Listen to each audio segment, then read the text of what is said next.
Picture this. You're the eldest son of a YouTube sensation pulling in millions of views every month, and you walk away.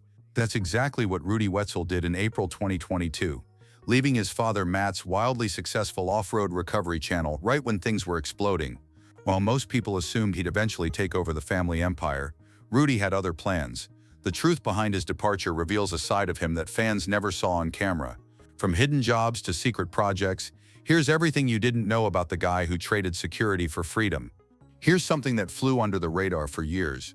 Rudy isn't actually part of the family most viewers see on screen.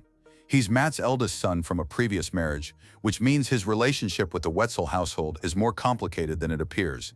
While Matt's wife Jamie and their three sons, Callan, Rhett, and Carter, became the face of the channel's family dynamic, Rudy occupied a unique space as the older half-brother who came from a different chapter of Matt's life. This family structure wasn't something Matt or Rudy ever made a big deal about on the channel. They kept things professional and focused on the recoveries, which is probably why so many fans had no clue about the blended family situation. Rudy grew up separately from his younger half-brothers, experiencing a completely different childhood before eventually joining forces with his dad in the off-road world. The dynamic worked, though. Despite coming from different households, Rudy became an essential part of Mamor's early success. He brought technical skills, a calm demeanor under pressure, and a work ethic that matched his father's intensity. But being the oldest also meant he had a different perspective on what he wanted from life. While his younger brothers were still figuring things out, Rudy had already started asking himself the hard questions about whether this path was really his to walk. And those questions would eventually lead to a decision that shocked everyone. Before Rudy ever picked up a winch cable or filmed a single recovery, he spent 2 years on an LDS mission in South Carolina. This wasn't just a religious obligation, it was a transformative experience that completely reshaped how he viewed his future. Serving in the Palmetto State, Rudy learned discipline, independence, and what it felt like to build something meaningful on his own terms. Those 2 years away from Utah gave him space to think about who he wanted to become, not just who everyone expected him to be. When he returned home, the natural path seemed obvious. Jump into the family business. Matt was building something special with his recovery operation, and having his eldest son join the crew made perfect sense. Rudy brought his mission-honed work ethic and threw himself into learning the recovery trade. He became proficient with rigging, understood vehicle dynamics, and developed the problem-solving skills that make great recovery operators. But here's the thing nobody talks about. Those 2 years of independence planted a seed. Rudy had experienced what it felt like to forge his own path, to wake up every day working toward goals he'd chosen himself. Coming back to work for his dad was comfortable and made logical sense. But somewhere in the back of his mind, that taste of autonomy lingered. The mission taught him he was capable of standing on his own, and that knowledge would become impossible to ignore. What happened next would prove just how much those 2 years had changed him. While fans watched Rudy pull vehicles out of impossible situations on camera, almost nobody knew about his other life. During his entire time with Moore, Rudy worked as a welder for Underground Storage Solutions, a company that manufactures high-security safes and vaults that get buried on people's properties. This wasn't some side hustle he did on weekends. It was a legitimate skilled trade that kept him employed beyond the YouTube checks. The setup was perfect for someone like Rudy. His boss, a longtime friend, gave him incredible flexibility and access to a professional fabrication shop. This meant Rudy could work on his own projects using industrial-grade equipment, developing skills that went far beyond basic recovery work. He learned advanced welding techniques, metal fabrication, and how to engineer solutions for complex problems. Every hour he spent building underground vaults was actually training him for his own future. Most viewers assumed Rudy's only income came from the family channel, but he'd quietly been building a separate skill set the entire time. This financial independence gave him leverage that nobody realized he had. He wasn't trapped by the YouTube money because he had another career ready to support him. The welding job also connected him with other fabricators, builders, and off-road enthusiasts who were doing their own thing outside the MOR bubble. That shop became his sanctuary, a place where he could experiment and create without cameras rolling or deadlines looming. And it gave him something even more valuable, proof that he could make it without his father's channel. April 2022 hit fans like a gut punch. Rudy announced he was leaving Matt's off-road recovery, and speculation went absolutely wild. Some thought there was family drama. Others assumed financial disputes or creative differences. The truth was simpler and somehow more profound. Rudy realized he was living his father's dream, not his own. The recovery work itself never truly ignited his passion, Sure, he was good at it and took pride in helping people, but pulling stuck vehicles out of the desert wasn't what made him jump out of bed excited. That fire belonged to Matt. Rudy's real love was building things, designing, fabricating, and creating vehicles from the ground up. Every recovery took time away from what he actually wanted to do with his life. The filming schedule made everything worse. More success meant constant pressure to produce content, capture footage, and maintain the channel's momentum. Rudy couldn't just work on a project when inspiration struck. Everything had to fit around recovery calls and upload schedules. He wanted to tell his own story, choose his own builds, and work without someone else's timeline dictating his creativity. Everyone assumed he'd eventually inherit the business, making his departure even more shocking. Walking away from a guaranteed future in a million-dollar operation takes guts. But Rudy understood something crucial. Inheriting success isn't the same as building it yourself. He'd rather risk failing on his own terms than succeed following someone else's blueprint. The decision was made, and there was no looking back. Rudy didn't just leave more, he immediately started building something bigger. In early 2022, he launched Rudy's Adventure in Design, known as RAD, and the growth was absolutely insane. Within less than 2 years, he'd amassed over 250,000 subscribers, proving that his instincts were dead on. Fans weren't just interested in watching him as Matt's son. They wanted to see what Rudy could create when nobody else was calling the shots. The content shift was dramatic. Instead of recovery after recovery, RAD showcases Rudy's true passion, building wild vehicles. He works on everything from classic hot rods and custom lowriders to purpose-built rock crawlers and desert racing machines. Each project reflects his personal taste and technical vision, not what gets the most views or fits a specific channel brand.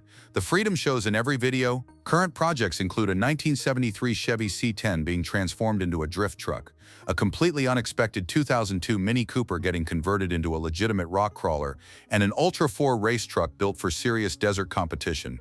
These aren't small weekend projects, they're ambitious builds that showcase serious fabrication skills. Rudy handles everything from chassis work and suspension design to engine swaps and custom bodywork.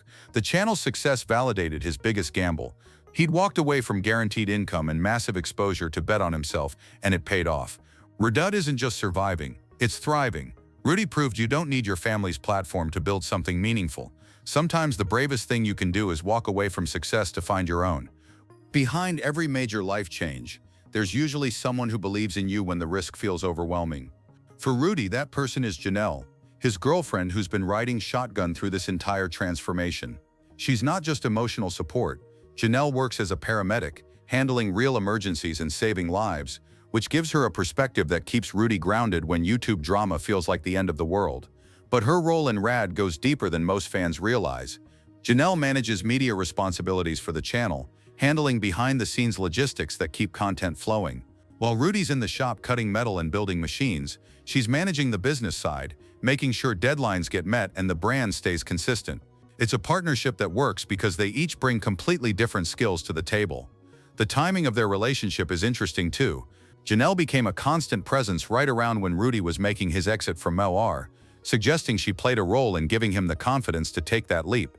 Making a decision that big is easier when you've got someone who sees your potential and isn't afraid of the uncertainty. She believed in the vision even when it was just an idea. They keep their relationship relatively private compared to other YouTube couples, showing up together at events and in occasional videos, but never making it the focus. It's clear they're building something together that extends beyond just the channel. Janelle's not trying to become an influencer off Rudy's success. She's got her own career and purpose. That balance seems to be exactly what he needed. Before Rudy ever left MOR, he'd already created a legend on 4 wheels, the Rudicon. This brown 1999 Jeep Cherokee XJ became his signature vehicle, a build that showcased everything he was capable of when given the freedom to create. The name itself was a play on Rubicon, the famous Jeep trim level, but this was no factory vehicle. This was pure Rudy innovation. The specs on this thing are absolutely bonkers. Rudy swapped in 1-ton axles that could handle punishment that would snap normal components. He threw 40-inch tires under it, giving the Cherokee ground clearance that made it look like a monster truck. Full hydraulic steering assist meant he could maneuver through tight spots with precision. And just for kicks, he added a supercharger to the engine because more power always makes everything better. What made the Rudicon special was its connection to Matt's famous Banana, the yellow XJ that became synonymous with MOR's brand. Both vehicles were from the same generation Cherokee, creating a visual link between father and son. The Rudicon played a starring role in countless recoveries, proving itself in the toughest situations the desert could throw at it. But then Rudy started upgrading it even further, turning it into something more aligned with his personal vision. Each modification moved the Rudicon further from its recovery roots and closer to being a pure rock-crawling beast. It was symbolic, really. Rudy was transforming his signature build just like he was transforming his own path. The Jeep became a rolling representation of his evolution. Here's what gets lost in all the departure drama. Matt and Rudy's relationship never fractured. Despite Rudy leaving the business, his father completely supported the decision. Matt understood something that not all parents grasp. Sometimes loving your kid means letting them walk away from what you built so they can build something themselves. The respect between them never wavered, and Matt's been one of Rad's biggest supporters since day one. Rudy still shows up at major MOR events, proving that you can take different paths without burning bridges. Easter Jeep Safari in Moab, the off-road record games, King of the Hammers. When the big events roll around, Rudy's there. Not as an employee, not as an obligation, but as family. He mingles with the crew, helps out when needed, and celebrates the community they all built together. The difference is he does it on his own terms now. The dynamic actually seems healthier than before. Rudy's not dealing with the pressure of being the heir apparent or living up to expectations. He's just Matt's son who happens to have his own successful channel doing his own thing. They can appreciate each other's work without any of the complicated emotions that come from working together. Matt gets to be proud of Rudy's independence, and Rudy gets to respect his dad without feeling like he's trapped in his shadow. It's proof that family businesses don't have to end in resentment when someone chooses a different path. Sometimes the strongest family bonds are the ones that give each other space to grow. Rudy Wetzel did what most people only dream about. He walked away from guaranteed success to build something authentically his own. In less than 3 years since leaving Matt's off-road recovery, he's grown RED into a 250,000 subscriber channel showcasing his true passion for building insane vehicles. He's got a partner who supports his vision, a career that lets him create without constraints, and a relationship with his father that's stronger because it's based on mutual respect rather than obligation. The real lesson here isn't about YouTube or off-roading, it's about having the guts to choose passion over expectations. Rudy proved you don't have to follow the path everyone assumes you'll take, even when that path looks perfect from the outside. Sometimes the most successful thing you can build is a life that's completely your own, and that's exactly what he did.